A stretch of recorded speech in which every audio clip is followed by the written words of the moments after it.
సభ్యులందరికీ కూడా ధన్యవాదాలు. ఈరోజు ఏమనుకోకండి, కొంచెం లేట్ అయింది. ఇందాక చాలా మంది వచ్చారు.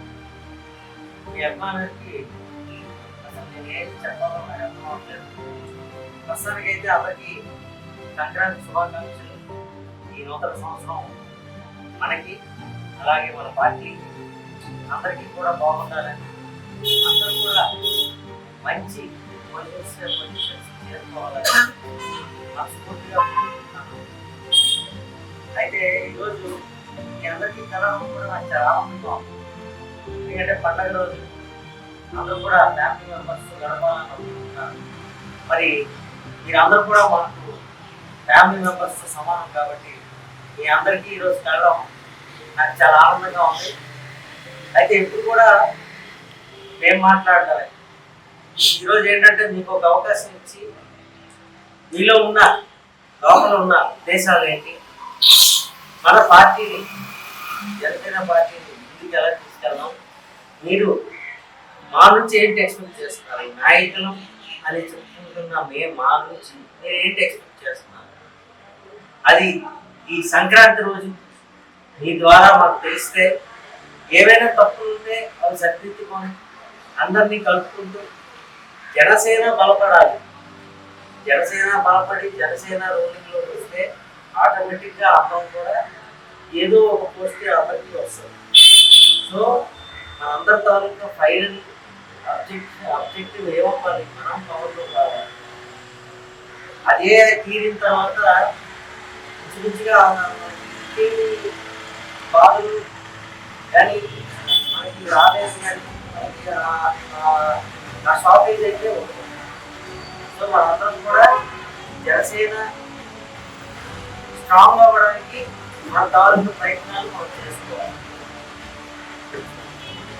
ముందుగా కృష్ణ, నీ ఆవేదనని ఎప్పుడు చూస్తుంటాను.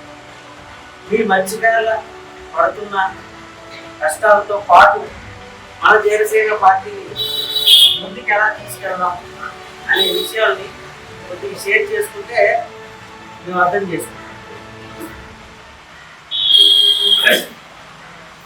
సంక్రాంతి శుభాకాంక్షలు. అలాగే జనసేన పార్టీ కుటుంబ సభ్యులకు కూడా నా తరపు నుంచి సంక్రాంతి శుభాకాంక్షలు తెలియజేస్తున్నాను.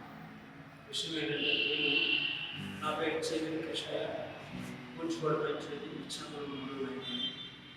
నేను 2015 నుంచి జనసేన పార్టీలో నా ప్రస్థానం కొనసాగుతుంది. వీటిలో నేను సాధారణంగా ఫిజికల్ హ్యాండిక్యాప్ అయ్యింది కూడా నా విద్యాభ్యాసం పూర్తి చేసుకున్నప్పటి నుంచి ఇప్పటి వరకు సుదీర్ఘమైన రాజకీయంలో కొనసాగుతూనే ఉన్నాను. విషయం ఏంటంటే, మేము ఒక సాధారణ మత్స్యకార కుటుంబంలో ఉన్నటువంటి మత్స్యకార కుటుంబ వాడపడి సంబంధించిన నివాసము.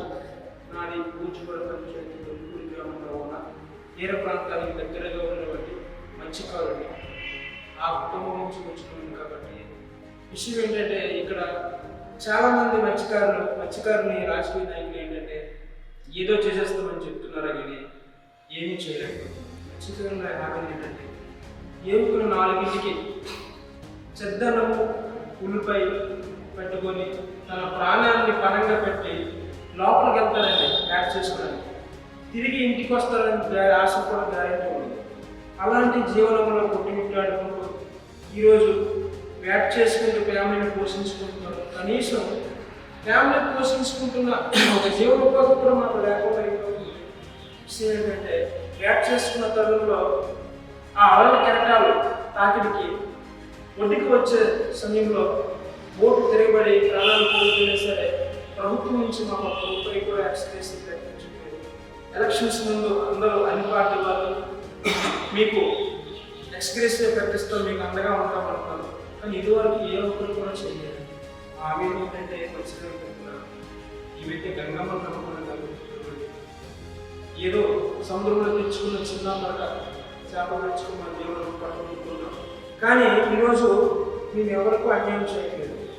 మమ్మల్ని ప్రతి ఒక్క రాజకీయ నాయకుడు అన్యాయం చేస్తూ మా శాసనం చేస్తూ తప్ప మీ విషయం ఏంటంటే, జనసేన పార్టీకి అడిగేది మత్స్యకారులను గుర్తించండి, మత్స్యకారుల సమస్యలని తెలుసుకోండి, సమస్యల పైన పోరాడండి. మాకు కావాల్సింది ఏంటంటే తీర ప్రాంతంలో ఇక్కడ టంకూరు టు ఇడ్డుమల్పల్లి వరకు ఏదైనా చిన్న మినీ జెట్టి అయినా సరే మాకు ఏర్పాటు చేస్తే ఆ సముద్రంలో వెళ్ళి వచ్చే బోట్లను ఒడ్డుకి తీసుకున్నప్పుడు కట్టుకోవడానికి మాకు సదుపాయం కల్పించమని కోరుకున్నాం. అలాగే మినీ జెట్టీలు, నెక్స్ట్ ఇంకోటి ఇవి తెచ్చుకునే చేపలని స్టోరేజ్ చేసుకోవడానికి కోల్డ్ స్టోరేజ్ చేసుకోవడానికి బాగుంటుంది. కృష్ణ గారు చాలా చక్కగా చెప్పారు మీ తాలూకు సమస్య ఉంది. అయితే ముందు గవర్నమెంట్లో అయితే పట్టించుకోకపోవచ్చు, కానీ తప్పకుండా మీ తాలూకు సమస్యల్ని పవన్ కళ్యాణ్ గారి దృష్టిలో ఖచ్చితంగా పెడతాం. అయితే మీరు చెప్తున్న మెయిన్ సమస్య ఎక్స్గ్రేషియా, అంటే ఎవరైనా ప్రమాదవశాత్తు ప్రమాదంలో చనిపోతుంటే ఎక్స్గ్రేషియా రావట్లేదు. నాకు తెలిసి ఎక్స్గ్రేషియా గవర్నమెంట్ పనిచేస్తుంది. సుమారుగా ఈ సంవత్సరంలో సుమారుగా 5 మెంబర్స్ చనిపోయారు సార్. ఒక్కరు కూడా అంటే ముందు ఎప్పుడూ వచ్చింది కదా, ముందు ఎప్పుడే వచ్చింది. ఆమె సైక్లోన్లో ఒక్కరికే వచ్చింది సార్. అది కూడా అది సైక్లోన్ కలెక్టర్ గారు దీని వచ్చింది. మరి అప్పటి నుంచి ఒక్క రూపాయి కూడా దీనికి ఏమైనా టెక్నికల్ ఫ్యాక్టర్ ఏమైనా ఉందా? టెక్నికల్ కాదు సార్. అంటే మా లాస్ట్ ఇప్పుడు ఏ ప్రభుత్వం అయినా వచ్చిందా? అన్ని ప్రభుత్వాల్లో సార్, అన్ని ప్రభుత్వాల్లో ఎలక్షన్స్ ఇలానే మాకు మాయవారు చేస్తారు తప్ప విషయం ఏంటంటే ఇది మినిస్టర్ వారు దైవాల దృష్టిలో తీసుకెళ్ళి అధికార యంత్రాంగం